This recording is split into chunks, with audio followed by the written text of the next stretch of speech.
no, no, no, no, no, no, no. Wait, wait, wait, wait. Wait, wait, wait, wait, wait.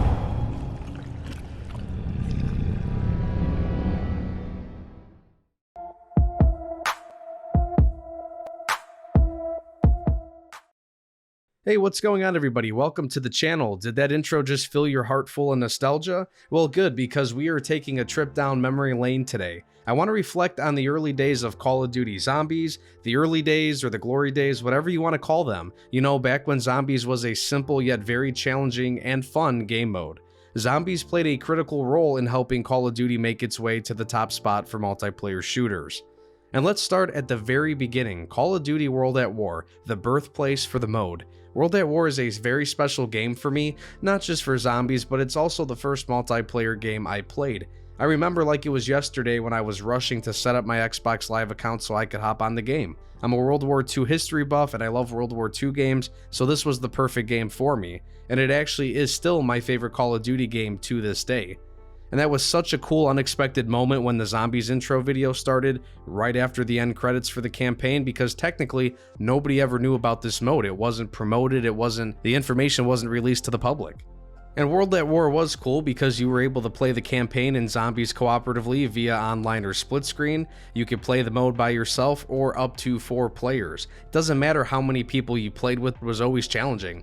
That first map, Nacht der Untoten, was very small and you could easily get crammed up if the zombies overran the building. Nacht featured 3 sections in the building that you could roam around and defend. In the early days of Zombies, you could not venture out into a wide open space like in the games that followed. I remember a lot of times my friends and I would just post up in a corner in the upstairs room right by the staircase, and the key to success was someone having the ray gun and a couple of other people having light machine guns. And then it just became a waiting game. How long could you survive before running out of ammo or being overrun? It was simple yet so much fun. The mystery box was a cool concept. Earning points to spend on the box or wall guns was simple and not a grind. Just repair the windows and kill zombies.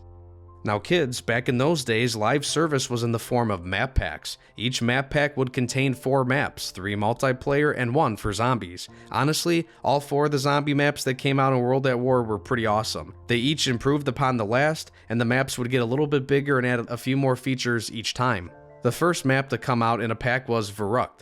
You were stuck in a building yet again, but it was bigger, you had more rooms, and also, if you played with others, then you would start off separated. You would have to make your way to the power room and turn on the power so you could unlock the door that divides the starting rooms, or both groups of players can just rendezvous over there in general. Electronic traps could also be turned on to help lessen the zombie horde, again, have to put the power on. Shino Numa was one of my favorite maps of all time, and that's when things really began to pick up. You weren't just stuck in a building anymore. You were stuck in a swamp within a dense jungle, and this time the zombies were from the Japanese army, and you were able to venture out to other parts of the map. No longer were you stuck in one building. The Hellhounds were introduced in this map as well, and so was another wonder weapon. And in my opinion, the best addition in this map was the characters. The first 2 maps you just played as generic American Marines. They had no personalities. They didn't speak at all, as a matter of fact. The characters best known in this mode were introduced in Shino Numa. The American Marine Tank Dempsey, Japanese Captain Takeo Masaki, Russian Sergeant Nikolai Belinsky, and German Dr. Edward Richthofen. It was cool to get characters from different armies involved in the war. The Allies and Axis characters had to come together to save themselves and the world from the zombies. And the voice acting was superb. The dialogue was funny and entertaining. They would argue with each other, yell at zombies that were hitting them, and celebrate when you picked up a power-up such as max ammo. These 4 characters would go on to be the playable characters throughout most of the maps going forward, across multiple games. And the voice actors even made a Christmas album. You could find the songs on YouTube still, and they're actually pretty good. The album was never officially released, but it is still out there to listen to.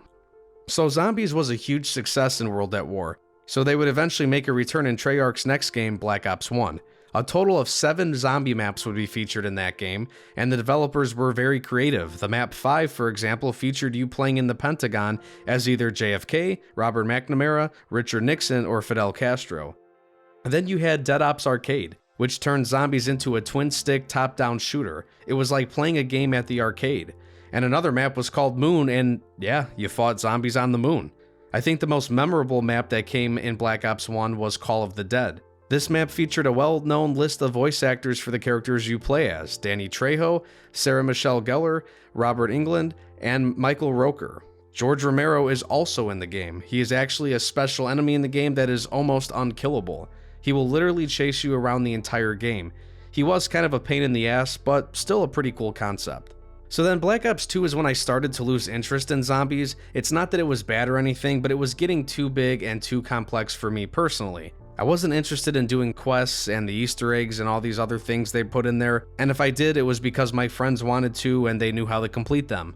And I will admit, Transit was a very cool map. You were able to explore a whole town practically and travel by bus. Zombies would attack the bus while you rode from location to location, but like I said, the map was just too big for me personally. But I have to applaud the developers yet again for continuing to be creative with the game. The fan favorite multiplayer map Nuketown got a zombies version. Mob of the Dead was another map that featured a star-studded cast: Ray Liotta, Chaz Palminteri, Michael Madsen, Nolan North, and Joe Pantoliano. You fought zombies on Alcatraz Island, and again, things got too complicated for me, too many Easter eggs, annoying bosses, and the maps became mazes. But that's just my personal opinion though. And again, to the developers' credit, they continued to work hard on the mode and kept it going with new things. So then I eventually took a break from Call of Duty overall. I did not return to zombies until Cold War. Die Machine was a solid map, it gave off old school zombie vibes, and yeah, it was still a bit extreme with some aspects, but I really enjoyed the map and I liked how you could actually extract.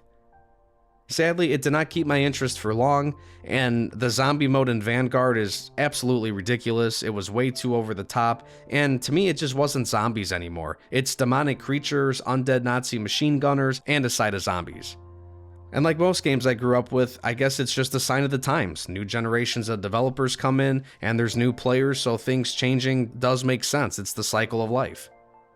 So to me, the early days of zombies was the best. The maps were better when the gameplay was simple and not complex. The best maps can be found in World at War, Black Ops 1 and 2. And yeah, it might have been a little too simple at the beginning, but it had a solid foundation. And back when it started, it stood alone when it came to a horde survival kind of mode. The only grind you felt while playing this mode came from creating a train of zombies to run around and destroy. Getting points for guns and perks was simple, the power-ups you could pick up from time to time were crucial to your survival, and it was worth risking your life to get them because it might just save your life in the long run. The wonder weapons were unique, and they also became very vital to your survival as well. The perks were also very important. Everything that was added to help you truly did help. It was all very creative and it all made sense for the mode. The game was fun back when your only goal was to survive and pack-a-punch your weapons. The mode got better once they added the characters. All of the voice actors, like I said earlier, did an amazing job, and to even bring aboard some well-known actors from the big screen was huge. I don't know how successful the mode would have been, honestly, if the silent American Marine protagonists were featured in every single map in every game. And everything I just mentioned is why this mode became so popular quickly. And the mode was great until it transitioned from killing zombies to a mode focused on fighting dragons, demons, and aliens, all while trying to save the universe. Now, of course, the developers needed to add more to the gameplay to prevent it from growing old. But to me, the laundry list of miscellaneous objectives to complete quests and Easter eggs was not that fun. But all in all, I think the zombies mode has had a good life. It just might be time to retire it though. Let me know your thoughts on zombies down below, and you know the drill, like and share the video, feel free to subscribe for more, and I could also be found on Twitter and TikTok at analyzethis_YT. Take care.